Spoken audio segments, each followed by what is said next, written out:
आप Morgan Stanley की आज बात कर रहे हैं, उसमें उन्होंने चाइना की जो डाउनग्रेड किया है और भारत की उन्होंने इक्वल वेट से उसकी रेटिंग को ओवरवेट किया है। ओवरवेट और किया। उन्होंने मैक्रो इंडिकेटर्स थे उनके लिहाज से, उन्होंने बताया है कि इंडिया की जो ग्रोथ है वो 6.5% जाएगी और चाइना की ग्रोथ जो है 3.9% पे जाएगी। फिच जो कि ममालिक की और दूसरी इकोनॉमीज को एवेल्युएट करती है, उन्होंने अमेरिका की इकोनॉमी को डाउनग्रेड ट्रिपल ए से करके डबल ए कर दिया है। यहाँ पे उनको शाख था जिसकी वजह से अमेरिकन बॉन्ड जो है उनकी वैल्यू नीचे जाएगी, उनकी मांग में कमी आएगी। तो मैं समझता हूं कि इस वक्त इंडिया की economy, no question about it, पहले तो वो बर्तानिया की इकोनॉमी को क्रॉस कर चुके हैं पहले, यही मोदी जी के सेकंड टर्म में। अब मोदी साहब ने कहा है कि वो थर्ड टर्म अगर जीतेंगे तो वो जापान को क्रॉस करके भारत की इकोनॉमी को तीसरे नंबर पर ले आएंगे। और उन्होंने इंग्लिश में तकरीर की है, मैं फौरन समझ गया था क्यों ये बातें कर रहे हैं, क्योंकि सामने वेस्टर्न मीडिया और एम्बेसडर बैठे हुए थे। वो सिर्फ वेस्टर्न मीडिया को मैसेज देना चाह रहे थे कि देखिए हम कितने अच्छे लोग हैं, हम तो भारत से बात करते हैं, भारत बात नहीं करता। पहले माजी में आपका हमेशा ये रहा है कि जब भी आपने आईएमएफ से किस्त लेनी होती थी आप इस तरह की स्टेटमेंट छोड़ देते थे। शहबाज शरीफ साहब का तो पोर्टफोलियो ही नहीं है डिफेंस की चीजें बात करें। ये बात स्टेटमेंट तो आनी चाहिए थी आर्मी चीफ साहब के हवाले से कि हम हालात ठीक करना चाहते हैं। उनका उनका क्या पोर्टफोलियो है कि वो बात करेंगे हम भारत से। आप पहले भी हो चुका है कि वो स्टेटमेंट कुछ देते हैं, एस्टेब्लिशमेंट की स्टेटमेंट बाद में चेंज हो जाती है। इंडिया जब भी किसी से काम करता है तो अपने टर्म्स पर करता है। यहाँ पे जिस तरह देखा जाए वो रशिया से तेल ले रहे हैं लेकिन अपनी टर्म्स पर ले रहे हैं। उसके साथ साथ उन्होंने अमेरिका के साथ उनका रिलेशनशिप है, वो भी अपनी टर्म्स पर है। अमेरिका ने उनको नेटो की मेंबरशिप ऑफर की थी, उन्होंने रिफ्यूज किया क्योंकि उन्होंने कहा था मैं सूट नहीं करती। तो मैं ये समझता हूं कि भारत की तरक्की का एक सीक्रेट भी यही है कि वो सेल्फ रिलायंस और अपने इन्हीं चीजों की वजह से आगे ग्रो कर रहे हैं। इसका इसका सबसे बड़ा सीक्रेट नेशनलिज्म है। भारत ने या भारत के लोग जो उनके टेक्नोक्रेट हैं, उन्होंने अमेरिका को इस तरह जकड़ लिया है कि अमेरिका अब भारत की मर्जी से उनकी इजाजत के बगैर आपसे बात नहीं करेगा। They are in their camp. उन्होंने जो उनके टूटे फूटे राइट्स वो समझते हैं, उनको बावर करा दिया गया है कि चाइना के खिलाफ अगर कोई भी आपका दुनिया में साथ दे सकता है तो वो भारत है। आपकी तीन पार्टियां इस वक्त टूटी फूटी पाकिस्तान में, तीनों आपकी स्टैब्लिशमेंट के पेट से पैदा हुई हैं, तीनों की तीनों। ऐसा ही है। कौन सा लीडर कहां से आएगा? 76 साल लीडर नहीं आया, 76 साल और वेट करेंगे हम। और सबसे बड़ी बात आपको मैं बताना चाहता हूं, पाकिस्तान अब अभी मॉर्गन स्टैनले की रिपोर्ट आई है जिसके मुताबिक इंडिया को मोस्ट प्रेफर्ड इमर्जिंग मार्केट कहा गया है, नंबर 1 पे रैंकिंग आई है, और चाइना को जो सा है वो डाउनग्रेडेड किया गया है। क्या कहना चाहेंगे इसके ऊपर, फिर उसके बाद इंडिया पाकिस्तान के रिलेशन पे बात करते हैं। देखिए चौधरी साहब, इस वक्त पूरी दुनिया के अंदर अगर देखा जाए तो कोविड के बाद एक तो इकोनॉमी दोबारा, इकोनॉमी के रिलेटेड नई चीजें डिफाइन हो रही हैं। चाइना इज सफरिंग क्योंकि सप्लाई चेन, सारी दुनिया के पास एक चाइना ही ऐसी जगह थी जहां सारी सस्ती चीजें मैन्युफैक्चर हो रही थी, और सप्लाई चेन इंटरप्ट हुआ था। उसके बाद अभी तक चाइना जो है अपने सप्लाई चेन को दोबारा रिस्टोर ही नहीं कर पाया। एक तो उनका सबसे बड़ा सेटबैक। फिर उनकी रियल एस्टेट मार्केट जो है वो डाउन हुई है। वहां पे लोगों के पास जाहिर जब पैसे नहीं थे, फैक्ट्रियां बंद थी, शिप्स भरे हुए हमारी पोर्टों पर खड़े थे, लोग ही नहीं मिल रहे थे उन चीजों को नीचे उतारने के लिए। तो ये सारी इकोनॉमी का जो इम्पैक्ट है उनकी रियल एस्टेट पे आया। कई मार्केट्स, बहुत बड़ी बड़ी मार्केट्स रियल एस्टेट की बिल्डिंगें बनी की खड़ी रह गई हैं लेकिन उनको कस्टमर नहीं मिल रहे। एक तो ये चीज थी। उसके बाद इस चीज का एडवांटेज सबसे ज्यादा भारत को है। इस वक्त दुनिया वहां से बिजनेस को निकाल के अपने मैन्युफैक्चरिंग चीजें जो हैं वो दूसरे ममालिक में लेके जा रही हैं, जिसमें एक भारत है। और दूसरा दूसरा एंगल जो अमेरिका के लिहाज से बताऊं तो मैं ये कहूंगा कि चाइना की मार्केट को सबसे ज्यादा जो सपोर्ट करने वाला था वो अमेरिका था। अमेरिका में सबसे ज्यादा प्रोडक्ट्स उनकी आती थी। अब यहाँ पे इंडियन इंस्टीट्यूट ऑफ टेक्नोलॉजी के जो लोग हैं, स्टूडेंट्स हैं, पढ़ के यहाँ आ चुके हैं अमेरिका में। हमारी अमेरिकन कंपनियों के सीईओज वो हैं और अल्टीमेटली अमेरिका की दौलत को, वेल्थ को वो कंट्रोल करते हैं, अपना असर रसूल रखते हैं, व्हाइट हाउस पे असर रसूल रखते हैं। तो उसी वजह से जो बिजनेस चाइना से निकल रहा है वो सारा भारत जा रहा है। तो जिस तरह आपने देखा होगा, पहले एप्पल की मैन्युफैक्चरिंग वहां गई है, फिर इलॉन मस्क जो है वो इंटरेस्टेड है, फिर बाहर से मोदी साहब अपने ट्रिप पर आए हैं। जेट इंजन बनाने की वो टेक्नोलॉजी लेके जा रहे हैं, राफेल तैयारे बन रहे हैं वहां पे। तो जो एक एक मूवमेंट मेक इन इंडिया है उसको वो प्रमोट कर रहे हैं, अपनी करेंसी को प्रमोट कर रहे हैं, यूपीआई को प्रमोट कर रहे हैं। तो ये सारी चीजें, और उसके बाद एक भारत जो है उसकी मिडिल क्लास, उसमें ज्यादातर नौजवान हैं और वो नौजवान पढ़े लिखे हैं, और वो जहां जा रहे हैं वो एक हेल्दी और ताकतवर डायस्पोरा की शक्ल में जा रहे हैं। उससे ना सिर्फ भारत की इकोनॉमी को फायदा हो रहा है, बल्कि उसकी इंटरनेशनल जो प्रेजेंस है उसमें उनकी उसको फायदा हो रहा है। और इसमें जो आप मॉर्गन स्टैनली की आज बात कर रहे हैं उसमें उन्होंने चाइना की जो डाउनग्रेड किया है, और भारत की उन्होंने इक्वल वेट से उसकी रेटिंग को ओवरवेट किया है। ओवरवेट और किया। उन्होंने मैक्रो इंडिकेटर्स थे उनके लिहाज से, उन्होंने बताया है कि इंडिया की जो ग्रोथ है वो 6.5% जाएगी और चाइना की ग्रोथ जो है 3.9% पे जाएगी। और मैं समझता हूं कि ना सिर्फ इसके साथ इसी कोविड के हवाले से, और जिस तरह यूक्रेन जंग के बारे में, या वेस्टर्न सिविलाइजेशन जो है वो अपना सारे अपने सोर्सेज रिसोर्सेज को बर्न कर रहे हैं। फिच जो कि ममालिक की और दूसरी इकोनॉमीज को एवेल्युएट करती है, उन्होंने अमेरिका की इकोनॉमी को डाउनग्रेड AAA से करके AA कर दिया है। यहाँ पे उनको शाख था जिसकी वजह से अमेरिकन बॉन्ड जो है उनकी वैल्यू नीचे जाएगी, उनकी मांग में कमी आएगी। तो मैं समझता हूं कि इस वक्त इंडिया की economy, no question about it, पहले तो वो बर्तानिया की इकोनॉमी को क्रॉस कर चुके हैं पहले, यही मोदी जी के सेकंड टर्म में। अब मोदी साहब ने कहा है कि वो थर्ड टर्म अगर जीतेंगे तो वो जापान को क्रॉस करके भारत की इकोनॉमी को तीसरे नंबर पर ले आएंगे। तो मैं समझता हूं कि इसमें कोई शक नहीं है। जिस तरीके से इस वक्त अगर देखा जाए तो वो कनेक्टिविटी का एक प्रोग्राम जो उनका था कि वो अपनी पावर को बाहर बेचेंगे, तारें बिछाएंगे, पाइपलाइनें बिछाएंगे, फिर उसके बाद उन्होंने तेल की पाइपलाइन बिछाने का मंसूबा उनका सामने नजर आ रहा है। आपने देखा होगा कि इंफॉर्मेशन टेक्नोलॉजी में they almost have a monopoly over it. फिर फार्मास्यूटिकल उनकी इंडस्ट्री है। तो इसी तरीके से जहां ट्रेड करते हैं यूएई के साथ, उनका 100 बिलियन का टारगेट था, 85 बिलियन वो अचीव कर चुके हैं। तो देखा जाए तो इस वक्त जो कोविड की वजह से सारी दुनिया की इकोनॉमी स्लगिश है, उस सब का फायदा जो है भारत उठा रहा है।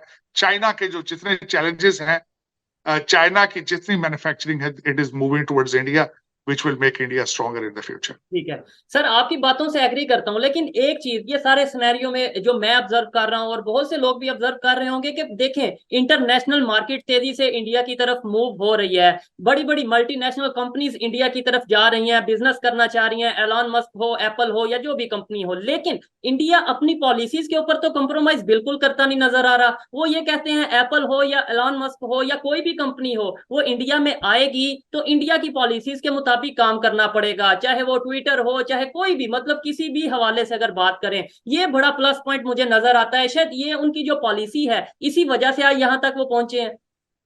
मैं बिल्कुल आपसे एग्री करूंगा कि इंडिया जब भी किसी से काम करता है तो अपने टर्म्स पर करता है। यहाँ पे जिस तरह देखा जाए वो रशिया से तेल ले रहे हैं लेकिन अपनी टर्म्स पर ले रहे हैं। उसके साथ साथ उन्होंने अमेरिका के साथ उनका रिलेशनशिप है, वो भी अपनी टर्म्स पर है। अमेरिका ने उनको नेटो की मेंबरशिप ऑफर की थी, उन्होंने रिफ्यूज किया क्योंकि उन्होंने कहा था मैं सूट नहीं करती। तो मैं ये समझता हूं कि भारत की तरक्की का एक सीक्रेट भी यही है कि वो सेल्फ रिलायंस और अपने इन्हीं चीजों की वजह से आगे ग्रो कर रहे हैं। इसका इसका सबसे बड़ा सीक्रेट नेशनलिज्म है। जब आप नेशनलिज्म होगा, आपको प्राइड होगी अपनी सिटीजनशिप पे, अपने मुल्क से आपको मोहब्बत होगी, तो चीजें तब आती हैं, तब इस तरह के फैसले किए जाते हैं। मैं छोटी सी एक मिसाल दूंगा। आप पाकिस्तान से बैठकर इस वक्त ये प्रोग्राम कर रहे हैं। आपका सबसे बड़ा चैलेंज इस वक्त करप्शन है। हर चीज में करप्शन है, सोचों की करप्शन है, पुलिस की करप्शन है, हर चीज की करप्शन है। लेकिन आपको बल्कि मैं चाहूंगा किसी वक्त आप इस पे प्रोग्राम करें कि पंजाब, भारत वाले पंजाब में उन्होंने आम पार्टी ने करप्शन को किस तरह रोका है, किस तरीके से मोदी साहब ने करप्शन, एक मैं यहां पे अर्ज करना चाहूंगा, करप्शन जो है वो इंसानी जिबिलत का हिस्सा है, it is part of the human instinct. लेकिन उस पर कुछ ना कुछ कंट्रोल होना चाहिए तरक्की करने के लिए। आपके मुल्क से इस वक्त भी प्राइवेट प्लेन्स जो है वो थैले लेके उड़ रहे हैं डॉलरों के, और आपकी एजेंसियों के मर्जी से उड़ रहे हैं। आपकी जो कुछ भी होता है पाकिस्तान में उसमें सारे अदारे इन्वॉल्व होते हैं। एक अदारा अकेला करप्शन नहीं कर सकता।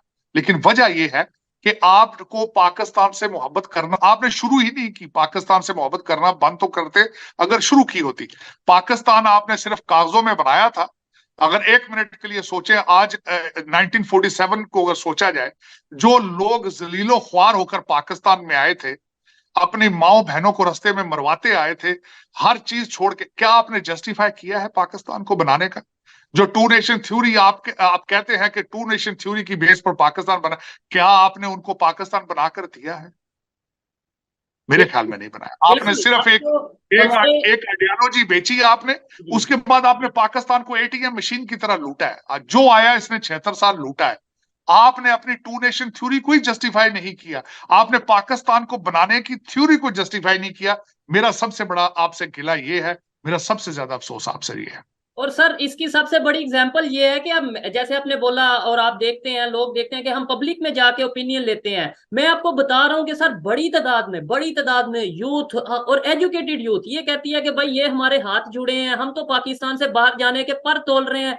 आज मौका मिलता है आज जाएंगे, कल मौका मिला कल जाएंगे। इवन कुछ लोग तो ये भी कहते नजर आए हैं, और ये वीडियो रिकॉर्ड में मौजूद है, कि भाई हमें पाकिस्तान से नहीं अपने घर से गर्ज है, क्योंकि पाकिस्तान ने हमें इस टाइम पे क्या दिया है। ऐसी बातें सुन के मेरा दिल रोता है, मैं परेशान होता हूँ कि भाई फ्यूचर में क्या होने वाला है सर। देखिए, मैं आज आपके प्रोग्राम पे अल ऐलान आपको बताता हूं। रिजवाना का केस जो है इस्लामाबाद में, ये पहला केस नहीं है जी। और ना ही आखिरी केस है। और मैं आपको बता रहा हूं, रिजवाना को जस्टिस नहीं मिलेगा। आज बहावलपुर यूनिवर्सिटी का केस है। ओहो। 5500 स्टूडेंट्स हैं, खवातीन हैं, उस इलाके से जहां लोग अपनी बच्चियां स्कूलों में नहीं भेजते। उनके मां बाप को वहां पे जस्टिस नहीं मिलेगा। उनके बहनों भाइयों को जस्टिस नहीं मिलेगा। आप मेरे ख्याल में, अगर मुझसे जाती तौर पे पूछे, एज ए पाकिस्तान तो आप फेल हो चुके हैं। एज ए कंट्री आप फेल हो चुके हैं। अब आप बहसीते इंसान फेल हो रहे हैं। आप एज ए सोसाइटी कोलैप्स कर रहे हैं। देखें, जिस जगह पे कभी आप सोच सकते हैं कि 12 या 14 साल की बच्ची है, उसको चोरी की सजा में खुद ही जज साहब की बीवी ने उसके दोनों बाजू तोड़ दिए। कभी आप सोच सकते कोई इंसान ये ऐसा काम कर सकता है? और सर मैं ये तो मैं समझता हूँ ऐसे वाकयात बहुत से होते हैं, ये तो एक हाईलाइट हो गया तो बस उसके ऊपर हम नहीं, बात कर रहे हैं। मैं पर्सनली ये चीजें देखता हूँ, समझता हूँ कि कई घरों में फोर्स लेबर होती है, चाइल्ड लेबर होती है, और फिर बहुत ज्यादा तशद्दुद किया जाता है, और जब उन पे आवाज उठाई जाती है तो फिर धमकियां भी आती हैं और बहुत सी चीजें फेस करने को मिलती हैं। तो सब आपके पाकिस्तान रूलिंग लीड हर एक के घर के अंदर 10-10 रिजवाना है। हर एक के घर। आपकी मुझे मुझे इस बात पे, आज मैं इस रिजवाना के केस पे, मैं हैरान था कि आज आपका अमेरिकन एम्बेसडर क्यों नहीं बोल रहा। उसको इलेक्शन के पाकिस्तान के लिए बड़ी तकलीफ हो रही है, लेकिन ह्यूमन राइट्स के बारे में उसने कोई स्टेटमेंट क्यों नहीं दी। यहां पे उसने बहावलपुर यूनिवर्सिटी में जो कुछ हुआ उसके ऊपर वेस्टर्न मीडिया और वेस्टर्न एम्बेसियां और सारे लीडर वो क्यों चुप बैठे हैं? रिजवाना को क्यों नहीं गारंटी दी जाती कि इंसाफ उसको मिलेगा? इनको इलेक्शनों की बड़ी जल्दी है। इनको दूसरी ह्यूमन राइट्स की सारी बड़े हमारा वेस्टर्न सिविलाइजेशन उन पे बयान देते हैं, लेकिन रिजवाना के लिए क्यों नहीं खड़े होते? सर हम शर्मिंदगी की। अपने आज लिए खुद आज ही मरियम गड़ा खोद नवाज रहे हैं। जी, मुझे आज ऐसा मरियम लगता है नवाज अपने लिए गई हम हैं। खुद ही गड़ा खोद रहे हैं।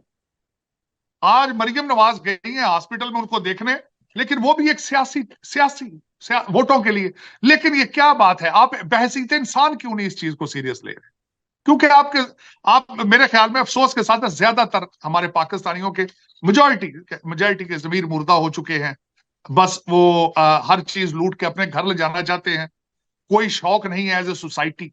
कोई शौक नहीं है कि बहसीते इंसान जिंदा रहें। यही एक आपका अलमिया है। और आपको हर चीज से बच जाएंगे। करप्शन आपको मार रही है, आपको खा रही है, और जिस तरीके और जिस हालत में पहुंच चुके हैं आप श्रीलंका से बदतरीन है। उसकी वजह यह है, वहां पे तो सिर्फ एक राजा पक्सा था, एक फैमिली थी। आपकी तो हर जगह पे इस राजा पक्से की फैमिलियों की लाइनें लगी पड़ी। आपकी तो हर हर डिपार्टमेंट, हर महकमे के अंदर राजा पक्सा बैठा है। और पता नहीं इसको कौन बचाएगा पाकिस्तान को। मुझे तो बिल्कुल नाउमीदी है, मायूसी है, गहरे बादल है। मुझे नहीं है, अभी तक किसी लीडर ने कोई रोड मैप आपको नहीं दिया कि मैं इस तरीके से पाकिस्तान को बचाऊंगा, आओ मेरे साथ चलो। आओ पाकिस्तान में ये फला चीज मैन्युफैक्चर करते हैं, आओ मैं तुम्हें सिखाता हूं अमेज़न पे कारोबार किस तरह करना है। आओ आर्टिफिशियल इंटेलिजेंस पढ़ाते हैं। आओ तुम्हें बताएं कि पाकिस्तान में एग्रीकल्चर। किसी ने कोई आप कह रहे हैं जवानों से पूछा है कि वो जाएंगे? अमेरिका को रोजाना गालियां आप देते हैं, कभी वो साइफर कहते हैं अमेरिका के खिलाफ जिहाद कर, आज एम्बेसी वीजा देना शुरू करे पाकिस्तान में, एक इंसान नहीं बचेगा वहां पे। ऐसे ही है। बल्कि किश्तियों में मर मर के पहुंच रहे हैं आप, जर्मनी और ग्रीस और इटली पहुंच रहे हैं।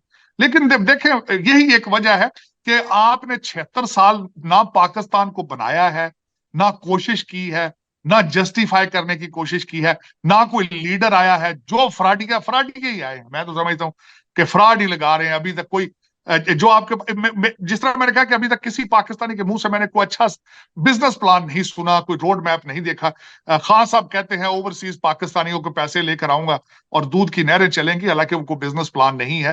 ओवरसीज पाकिस्तानी क्यों पैसे देंगे आपको? पहले तो आपने जूते मार मार के ओवरसीज पाकिस्तानी को निकाला वहां से, डंकियां लगा लगा के यहां पहुंचे हैं। वो अपने माँ बाप को पैसे भेजेंगे कि आपको भेजेंगे? क्यों भेजेंगे आपको पैसे? ये मैं एक तो बिल्कुल मुझे अजीब सी बात लगती है कि आप हमेशा खान साहब जब भी बात करते हैं कहते हैं जी ओवरसीज पाकिस्तानी जो है वो पैसे देंगे। क्यों देंगे आपको पैसे वो?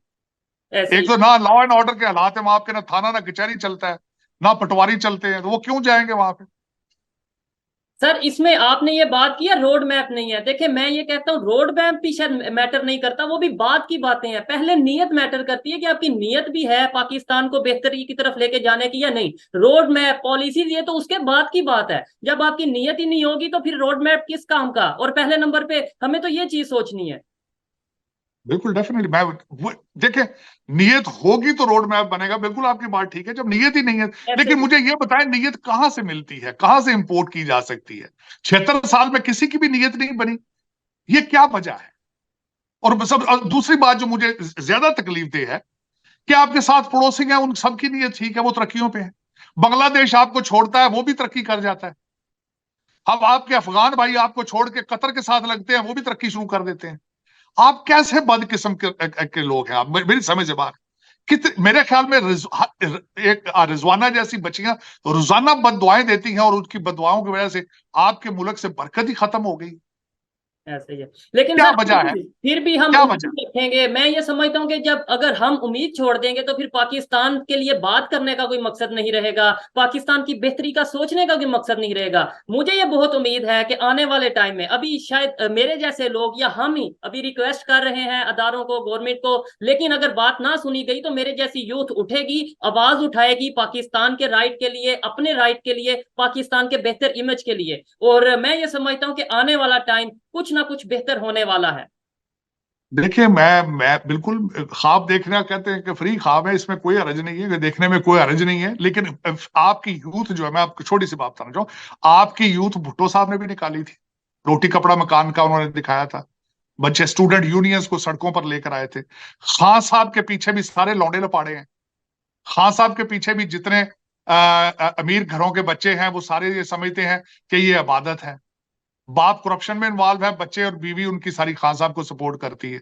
बच्चे ख्वाब देखते हैं, लोग ख्वाब देखते हैं, लेकिन आगे लीडर कोई नहीं है। मसला तो ये है, आप भी ख्वाब देख रहे हैं लेकिन लीडर कोई नहीं आगे। आगे फ्राडिये बैठे हैं सारे। और 76 साल से आपकी 3 पार्टियां इस वक्त टूटी फूटी पाकिस्तान में, तीनों आपकी स्टैब्लिशमेंट के पेट से पैदा हुई हैं, तीनों की तीनों। ऐसा ही है। कौन सा लीडर कहां से आएगा? 76 साल लीडर नहीं आया, 76 साल और वेट करेंगे हम। और सबसे बड़ी बात आपको मैं बताना चाहता हूं, पाकिस्तान अब आप बहसीत स्टेट फेल हो चुके हैं। अब मैं वो बताता हूं, फेडरेशन आपकी कोई नहीं है। एक गवर्नमेंट है जो 25 माइल के अंदर अंदर है, उसकी बाहर रेटी कोई नहीं है। 4 सूबों के अंदर 4 हुकूमतें हैं, वो चारों की चारों अलग अलग तरीके से लूट रही हैं। करप्शन की चीखें वॉशिंगटन डीसी तक आ रही हैं। लेकिन ये एज ए कंट्री आप कोई नहीं सर्वाइव कर रहे हैं, चल रहे हैं ना, आपकी कोई डायरेक्शन है। जिस स्टेटमेंट की आप बात कर रहे थे ना पहले अपने इब्तदाइया के अंदर, कि शहबाज शरीफ साहब ने कहा है कि हम बिल्कुल तैयार हो चुके हैं जी जी बातें जी। करने के लिए। उनके 4 दिन रह गए सारी गवर्नमेंट के, और उन्होंने इंग्लिश में तकरीर की है। मैं फौरन समझ गया था क्यों ये बातें कर रहे हैं, क्योंकि सामने वेस्टर्न मीडिया और एम्बेसडर बैठे हुए थे। वो सिर्फ वेस्टर्न मीडिया को मैसेज देना चाह रहे थे कि देखिए हम कितने अच्छे लोग हैं, हम तो भारत से बात करते हैं, भारत बात नहीं करता। पहले माजी में आपका हमेशा ये रहा है कि जब भी आपने आईएमएफ से किस्त लेनी होती थी आप इस तरह की स्टेटमेंट छोड़ देते थे। लेकिन ये अब ये स्टेटमेंटों से बातें आगे बढ़ चुकी हैं। आप दोनों मुल्कों के अंदर इस वक्त ट्रस्ट फैक्टर है। आप जब तक ट्रस्ट को बहाल नहीं करेंगे, एक दूसरे के एतराजात ठीक नहीं करेंगे, बात नहीं होगी, आगे चलेगी। और इस बात को सीरियस लेना होगा। शहबाज शरीफ साहब का तो पोर्टफोलियो ही नहीं है डिफेंस की चीजें बात करें। ये बात स्टेटमेंट तो आनी चाहिए थी आर्मी चीफ साहब के हवाले से कि हम हालात ठीक करना चाहते हैं। उनका उनका क्या पोर्टफोलियो है कि वो बात करेंगे हम भारत से। आप पहले भी हो चुका है कि वो स्टेटमेंट कुछ देते हैं, एस्टेब्लिशमेंट की स्टेटमेंट बाद में चेंज हो जाती है। सुबह खान साहब ने कहा था हम ट्रेड शुरू करने लगे, शाम को मुकर गए थे आप। ये इस तरह चीजें नहीं। पहले तो आप पाकिस्तान के बारे में सीरियस हो। पड़ोसियों से रिलेशनशिप तो बाद में बनते हैं ना, जब आप inside of the Pakistan, inside of the house आप एक टेबल पर हो, एक पेज पर हो। अभी तक तो आपके हालात इस तरह है कि चाइना का प्रीमियर आया, वहां किसी पार्टी का दूसरा बंदा नहीं था। फॉरेन मिनिस्टर साहब दुबई बैठे हुए थे, अपनी वालदा के स्टैचू का इफ्तिताह करने चले गए थे। अभी तक तो आप एक टेबल पर ही मौजूद नहीं है। आप जब तक खुद इकट्ठे नहीं होंगे, पाकिस्तान के बारे में सीरियस नहीं होंगे, तो भारत आपकी इज्जत क्यों करेगा? आपकी बात को वो सुनेगा भी क्यों सर जब आप इसमें इकट्ठे ही लेकिन नहीं है? इसमें एक बड़ी चीज हमने जो देखी है, वहां भारत की तरफ से भी स्टेटमेंट आई है। उनके एक्सटर्नल अफेयर्स के जो स्पोक पर्सन है, उन्होंने स्टेटमेंट दिया कि भाई हम तो हमेशा से रेडी हैं तमाम नेबर कंट्रीज, खासतौर पे पाकिस्तान के साथ रिलेशन बेहतर करने के लिए। लेकिन फिर वही एक उन्होंने अपना इशू रखा है, स्टांस रखा है कि भाई टेररिज्म को खत्म करें, क्रॉस बॉर्डर टेररिज्म के ऊपर कंट्रोल करें। उनका एक ही मौकफ है, तो हम वो बात मान क्यों नहीं लेते? या भारत को ही क्यों नहीं कह देते कि भाई आओ मिल के हमारे साथ, हम तो नहीं कर पा रहे, आओ मिल के जो उनसे हम इस चीज के ऊपर काम करते हैं। बिल्कुल मैं एग्री करूंगा आप। क्यों नहीं इस तरह किया जाता? क्यों नहीं उनके साथ उनको उनको उनको क्लियर क्यों नहीं किया जाता? क्यों नहीं कहा जाता कि आए मिलके इसके खिलाफ चलते हैं? क्यों नहीं ये कहा जाता? उनको प्रूफ क्यों नहीं दिए जाते कि it is not the state sponsor, ये हमारा कसूर नहीं है? उनको क्यों नहीं ये सफाई दी जाती? यही एक बात है। जबकि वहां से तो स्टेटमेंट आ चुकी है बड़ी, वो वायरल हुई थी वो क्लिप, वो वीडियो जो इंडिया के प्राइम मिनिस्टर ने स्टेटमेंट दी थी कि भाई आओ पाकिस्तान वालों, आओ हम मिलके लड़ते हैं, जंग करते हैं, लेकिन दहशतगर्दी के खिलाफ। यानी उन्होंने तो ऑफर कर दी। मैं समझता हूं कि मोदी साहब के बारे में सबसे ज्यादा दुनिया के ऊपर जो प्रोपेगेंडा ये चीजें होती हैं कि उन्होंने गुजरात में ये किया, मुसलमानों के खिलाफ है, बीजेपी मुसलमानों के खिलाफ है, ये कुछ है वो कुछ है। लेकिन नवाज शरीफ साहब के घर आ गए थे वो बगैर किसी प्रोटोकॉल के। ऐसे ही है। उससे पहले देख ले वाजपेयी आ गए थे, उससे पहले। आप बिल्कुल ये नहीं कह सकते कि they are not interested in. लेकिन उनको जो शिकायतें हैं, गिले हैं, आपको चाहिए पहले उसकी क्लैरिफिकेशन करें, उनको एतमाद उनका बहाल करें। ये मैं हमेशा ये कहता हूं, इट इज नॉट इम्पॉसिबल। लेकिन ये कि आपके अंदर, मैं जो जिन अवामल की वजह से खान साहब ने नए पाकिस्तान के ख्वाब को खत्म करके रियासत मदीना किया था, आप भी उनसे डरते हैं अगर हकीकत बजाय। तो आप उनको एतमाद में क्यों नहीं ले लेते? आप उनको भी साथ ले लें। उनको भी बताएं पाकिस्तान के सर्वाइवल का मतलब क्या का इशू आ चुका है। हमें पड़ोसियों से रिलेशनशिप बेहतर करने होंगे। ना सिर्फ आप भारत से अच्छे रिलेशनशिप करें, ईरान से भी अच्छे रिलेशनशिप करें आप। सर अब तो अफगानिस्तान लेकिन ये कौन करेगा? अफगानिस्तान हमें वार्न कर रहा है कि मतलब कभी हम अफगानिस्तान को वार्न कर रहे हैं, कभी वो हमें वार्न कर रहा है। लेकिन चॉइस साहब ये कौन करेगा? आसमान से उतरेगा बंदा? कौन करेगा ये सारा कुछ? पाकिस्तान बचाने की कोशिश कौन करेगा? क्योंकि पाकिस्तान ही करेगा। लेकिन अभी तक मुझे नहीं लगता वो पैदा हुआ है पाकिस्तान में। मुझे तो अभी तक पिछले जो माजी में आपका देखा जाए तो लूट मार के अलावा कुछ भी नहीं है पाकिस्तान के। अगर देखा जाए तो पाकिस्तान के लिए कुछ नहीं आपने किया। अपनी फैमिली के लिए जो भी आया हो उसने लूट मार की है। अपने बच्चों के लिए, अपने बहनों भाइयों के लिए उसने पाकिस्तान को कुछ भी नहीं दिया 76 साल में अभी तक। ठीक है सर, ये सारी जो सिचुएशन बनी है, ये बड़ी बात जो आपने बताई है कि भाई इलेक्शन नजदीक आने वाले हैं, इस वजह से 2-4 दिन के बाद गवर्नमेंट वैसे खत्म हो जाएगी, इस वजह से ऐसी स्टेटमेंट देना जरूरी थी। लेकिन फिर उसके बाद यूएस की तरफ से भी ये स्टेटमेंट आ जाती है कि अगर ऐसा कुछ होता है, अगर इंडिया पाकिस्तान के दरमियान डायलॉग होते हैं, तो हम उसे सपोर्ट करेंगे। वो ऑफ कोर्स। लेकिन मुझे ये बताएं कि अमेरिका के तो अपने हालात इतने खराब हैं। उनको देखे ना, उससे सवाल किया गया था स्टेट डिपार्टमेंट में, जी आपका उसने भी आगे से सियासी जवाब दिया है उसका। शहबाज शरीफ का भी सियासी ये बात थी और स्टेट डिपार्टमेंट वाले की भी सियासी बयान था। हाँ भाई आप आपस में बात करें, जाहिर हम सपोर्ट करेंगे। जाहिर वो मुखालफत तो नहीं करेंगे ना, वो ऐसे ही तो है। मुखालफत नहीं करेंगे तो फिर सपोर्ट करेंगे। अमेरिका के तो अपने हालात खराब है। मैं 5 मिनट तक, अभी 10 मिनट तक अब बिल्कुल यही ऑनलाइन देख रहा था। डोनाल्ड ट्रंप साहब को इंडाइट किया गया है आज चौथी दफा, तीसरी दफा जी। 4 महीने के अंदर। अमेरिका के अपने हालात खराब हैं। वो आपके मामलात में किस तरह तवज्जो दे सकता है या आपको किस तरह सपोर्ट कर सकता है? और दूसरा, इस वक्त जिस तरीके से भारत ने या भारत के लोग जो उनके टेक्नोक्रेट हैं, उन्होंने अमेरिका को इस तरह जकड़ लिया है कि अमेरिका अब भारत की मर्जी से उनकी इजाजत के बगैर आपसे बात नहीं करेगा। They are in their camp. उन्होंने जो उनके टूटे फूटे राइट्स वो समझते हैं, उनको बावर करा दिया गया है कि चाइना के खिलाफ अगर कोई भी आपका दुनिया में साथ दे सकता है तो वो भारत है। हालांकि वहां पे भी वो अपने अपनी एक सर्टन गाइडलाइन से आगे नहीं जाएंगे। वो भी अपने चाइना के साथ रिलेशनशिप, मैंने पिछले दिनों एक दफा ट्वीट किया था, क्योंकि वहां पे भी ऐसे लोग हैं भारत के अंदर जो समझते हैं कि हमें चाइना के साथ भी रिलेशनशिप ठीक करने चाहिए। चाइना अगर आज बॉर्डर की अपने मामलात भारत के साथ ठीक कर लेता है तो अमेरिका और पाकिस्तान फिर क्या करेगा? लेकिन ये कि भारत जो है वो they are playing very smart, और उसमें उस स्मार्टनेस और उनकी तरक्की के सीक्रेट एक सबसे बड़ा है नेशनलिज्म। नेशनलिज्म, तो सर चाहे आप उसको ना, चाहे आप नेशनलिज्म। उसको, जी जी। जी अच्छा सब, चाहे आप दुनिया उसको हिंदुत्व कह ले, चाहे उसको जो मर्जी कह ले, चाहे ये कह ले कि Hindustan is for Hindus only, of course they are in majority there, that is their country, but they have become nationalist. You need to copy that. You have to become Pakistani first. अभी तक आप पाकिस्तानी ना, आपने पाकिस्तान बनाया है ना आप पाकिस्तानी है, ना आपको पता है कि मुल्क से प्यार किस तरह किया जाता है। मुल्कों की तरक्की में सबसे बड़ा एलिमेंट नेशनलिज्म का होता है। Nations can not survive without nationalism. ऐसे ही है, लेकिन यहाँ पाकिस्तान में जिससे भी हम पूछेंगे वो यही कहेगा कि हमारे लिए मजहब पहले है, जबकि उन्हें ये भी नहीं पता कि पाकिस्तान बनाने का मतलब भी मजहब की बुनियाद ही थी ना। मजहब को बुनियाद रखा गया तो इसका मतलब है पाकिस्तान और मजहब तो आपको फिर एक ही लेके चलना चाहिए। नेशन फर्स्ट हो या रिलीजन फर्स्ट हो, पाकिस्तान की जहां बात है उधर पाकिस्तान को आगे रखना चाहिए। चॉइस मुझे इतराज है। आप कहते हैं जिस मजहब की आपने बात की है, आपने काले जादू की बात की है, काले बकरों की बात की है। ये काले बकरे और काले जादू इस्लाम, इसका नाम इस्लाम नहीं है। ये बाबे जो आपकी फूंकों के साथ कैंसर का इलाज कर रहे हैं, ये इस्लाम नहीं है। ये बाबे फूंकों के साथ सर्जरियां, हार्ट सर्जरी कर रहे हैं, ये इस्लाम नहीं है चौधरी साहब। ऐसे ही है। इस्लाम, इस्लाम का नाम है पीस, सलामती। ये आपको वायलेंस और नफरत का सबक नहीं दे रहा इस्लाम। लेकिन हम जिस अगर तरीके से इस्लाम, लेके चल रहे हैं, पूरी दुनिया में अपना इमेज बना रहे हैं, ना सिर्फ अपना बल्कि अपने मजहब का जो इमेज बना रहे हैं वो सबके सामने है। आज अगर इस्लाम की बात की जाती है, मजहब की बात की जाती है, तो क्या क्या बातें की जा रही हैं, वो इस्लामोफोबिया की बात हो रही है। ये तो आप नहीं, मेरे से ज्यादा बेहतर मैं जानते हैं। नहीं, एक अर्ज करना चाहता हूं। मैं शर्मिंदा, मुझे वॉशिंगटन डीसी में एक बंदे ने, एक डिप्लोमेट ने बहुत शर्मिंदा किया था इससे 1 साल पहले, 2 साल पहले। उस बंदे ने मुझे एक इवेंट पर था, एक एम्बेसडर ने मुझे बुला के कहा, उसने कहा तुम्हारा आपका तुम क्या कहते हो, सुना है कि वहां आपके प्राइम मिनिस्टर की बीवी जिंदा मुर्गियां जला रही है इस्लामाबाद में। ये इस्लाम है? ये वॉशिंगटन डीसी में क्वेश्चन किया गया था।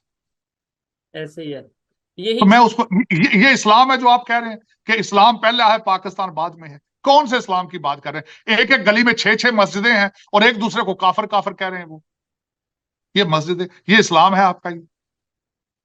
यही तो सबसे बड़ी वजह है कि आपको समझ ही नहीं आ रही कि हम हैं क्या। हम मुसलमान हैं, हम हैं क्या? बिल्कुल। इस्लाम को नमाज तर्जमे के साथ पढ़ने की कोशिश करें। आपके 90% कुछ लोगों को तो नमाज तर्जमे के साथ नहीं आती। पता नहीं सारा दिन बैठ के क्या मारते हैं वो। अगर आप नमाज का मतलब समझ लें तो आप, मेरा ख्याल है आधे मसाइल आपके दूर हो जाएंगे, लेकिन आप उस पर तवज्जो नहीं देते।